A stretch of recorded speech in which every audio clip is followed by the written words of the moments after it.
Bab 1413. Semua orang di ruangan itu terkejut dengan pemandangan yang tiba-tiba ini, dan berdiri diam.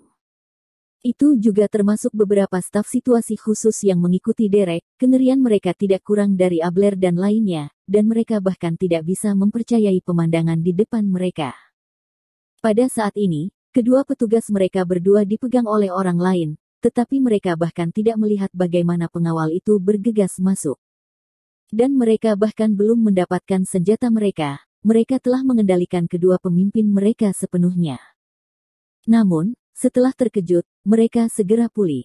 Kiki mengeluarkan pistol dari pinggangnya, dan langsung menunjuk ke bodyguard yang menahan komandan mereka, dan berteriak dengan tegas, "Sekarang lepaskan Tuan Drake dan Woods. Tuan, jika tidak, Anda akan menanggung risiko sendiri." Sambil berteriak, mereka menyebar dengan cara menyelimuti dengan sangat diam-diam, menggerakkan langkah kaki mereka secara tersembunyi di bawah kaki mereka, dan menekan mereka ke atas sini dengan sangat lambat. Setelah terkejut, Abler melihat dengan saksama dan melihat bahwa itu adalah Kui Timberwolf yang menggendong Drake dan Woods. Dia sangat gembira dan tertawa beberapa kali, lalu berkata kepada Kui Timberwolf, Ya, kamu milikku. Bodyguard, tugasmu adalah untuk melindungi keselamatanku. Karena mereka berani melakukannya padaku, kamu secara alami bisa melakukannya untuk mereka. Bagaimanapun, tangan pertama mereka yang akan pergi ke pengadilan di masa depan, dan itu akan menjadi tanggung jawab kita. Jangan takut, keluar aku akan membawanya kalau sudah habis. Pernyataannya menekankan bahwa Kui Woodwolf adalah pengawalnya untuk mencegah Drake dan Woods membuat terlalu banyak asosiasi, dan dia juga membantu Kui Woodwolf untuk mendukungnya dan membiarkan Kui Woodwolf yakin bahwa ada yang tidak beres. Sekarang, jika kamu berani melangkah maju, aku akan segera membunuhnya. Mata Kui Mulang mengamati orang-orang Drake dengan dingin, dia sudah memperhatikan gerakan kecil orang-orang ini, dan sambil menyembunyikan kepalanya di belakang kepala Drake, dia berteriak pada mereka. Sambil berbicara, bilah di tangan Kui Mulang kembali menempel di leher Derek, dan bilah tajam itu langsung memotong kulit di leher Drake, mengeluarkan darah merah. Dan dia menginjak kaki kepala Woods dan tidak bisa membantu tetapi menambahkan sedikit kekuatan. Aduh, ups. Woods segera meratap kesakitan. Sejak dia masih kecil, dia kebanyakan dimanjakan. Ketika dia menderita penderitaan seperti ini, dia sangat menyesal. Dia tahu bahwa dia tidak akan berdiri begitu dekat dengan Derek. Dia terlalu kaget sekarang untuk bereaksi. Yah, entah bagaimana aku ditendang ke tanah. Dengarkan dia, kembali. Woods takut Kui Woodwolf akan langsung meledakkan kepalanya di bawah kegembiraannya, dan dengan enggan dengan cepat berteriak pada beberapa anggota departemen khusus di sekitarnya. Beberapa anggota departemen urusan khusus saling pandang, lalu mundur 2 langkah perlahan, tapi pistol di tangan mereka masih mengarah ke Kui Mulang. Meski serigala Kuimu menahan bosnya, namun mereka tidak berani menahan Habel, sehingga mereka hanya bisa berdiri di jalan buntu dengan serigala Kuimu seperti ini. Apakah Anda tahu konsekuensi menahan saya dan Tuan Woods?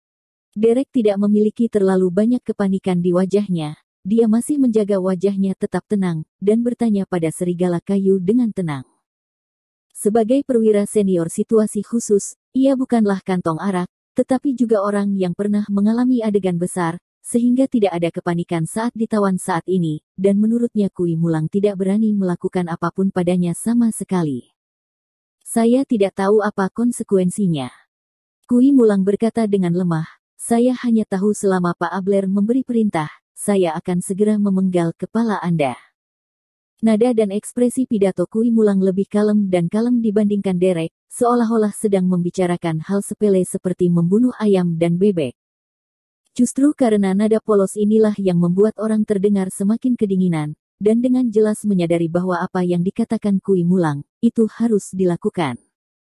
Derek, dengan kulit yang tenang, tidak bisa menahan kepanikan saat ini, dan lapisan tipis keringat dingin muncul di dahinya. Mengetahui bahwa penguasa di belakangnya adalah karakter yang kejam, sangat mungkin kata yang tidak konsisten akan membunuhnya. Saat ini, Lin Yu, Bai Rentu, dan Ani yang berada di dalam rumah juga mendengarkan gerakan di luar rumah. Mereka menemukan bahwa Kui Mulang telah mengendalikan situasi. Mata Bai Rentu berbinar, dan rasa dingin di matanya tiba-tiba menghilang selama beberapa menit, dan dia menoleh. Dengan penuh semangat, dia berkata kepada Lin Yu, "Tuan, sepertinya kuimu Wolf telah berhasil. Metodemu benar-benar ampuh."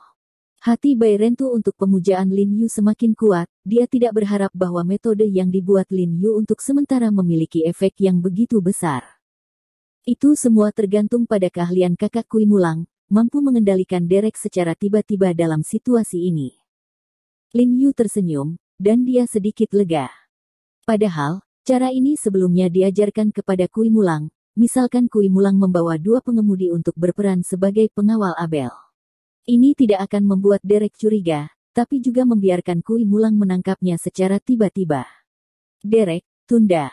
Mata tertutup Ani tiba-tiba terbuka ketika mendengar suara itu, dan dia tiba-tiba melepaskan hatinya yang sedang memegang. Dia beruntung di dalam hatinya, tetapi untungnya, keadaan tidak berkembang menjadi situasi terburuk. Karena pintu tersebut, Ani tidak tahu bahwa ayahnya telah diinjak oleh Kui Mulang. Jika dia melihat dilema ayahnya saat ini, dia tidak akan tahu bagaimana perasaannya.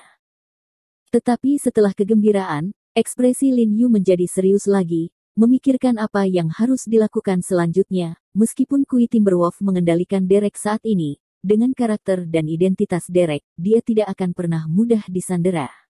Kompromi dan evakuasi, jika tidak, wajah kantor khusus akan hilang. Apalagi, ada begitu banyak anggota layanan khusus yang menyergap di sekitar villa. Oleh karena itu, Lin Yu juga tidak tahu bagaimana hal-hal akan berkembang selanjutnya. Tuan Abler, jika ada yang ingin Anda katakan, dan jika Anda ingin mengatakan sesuatu, apa yang Anda lakukan? Kami berteman. Woods, yang diinjak oleh Kui Woodwolf, tahu bahwa semua kendali ada di tangan Abler saat ini, dan nyawanya dan Derek juga ada di tangan Abler, jadi nada suaranya melembut dan dia bergegas menuju Abler. Hampir tercekik. Ada yang ingin kau katakan? Bukankah kau baru saja melakukannya padaku? Able mendengus, lalu bergegas dan menendang 2 kali Woods di rusuk, mengambil kesempatan untuk melampiaskan kemarahan Woods terhadap putrinya. Aduh. Woods berteriak berulang kali setelah ditendang, dan ingin bergerak menghindarinya, namun kepala yang diinjak oleh Kui Woodwolf itu seperti dilempar ke tanah dengan beton, tidak bisa bergerak sama sekali, jadi dia hanya bisa diizinkan untuk menendangnya. Beberapa anggota kantor urusan khusus saling memandang dengan ekspresi malu. Bagaimanapun, kedua orang besar itu bertengkar, dan mereka tidak peduli. Tidak masalah apakah mereka tidak. Mereka hanya menoleh langsung dan melihat keluar jendela, pura-pura tidak melihat.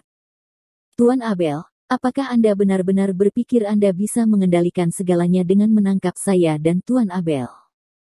Derek berkata dengan wajah dingin, sejujurnya, tidak kurang dari 20 anggota divisi khusus menyergap di luar villa. Dalam 1 jam, jika mereka belum menerima pesanan saya, mereka akan segera masuk.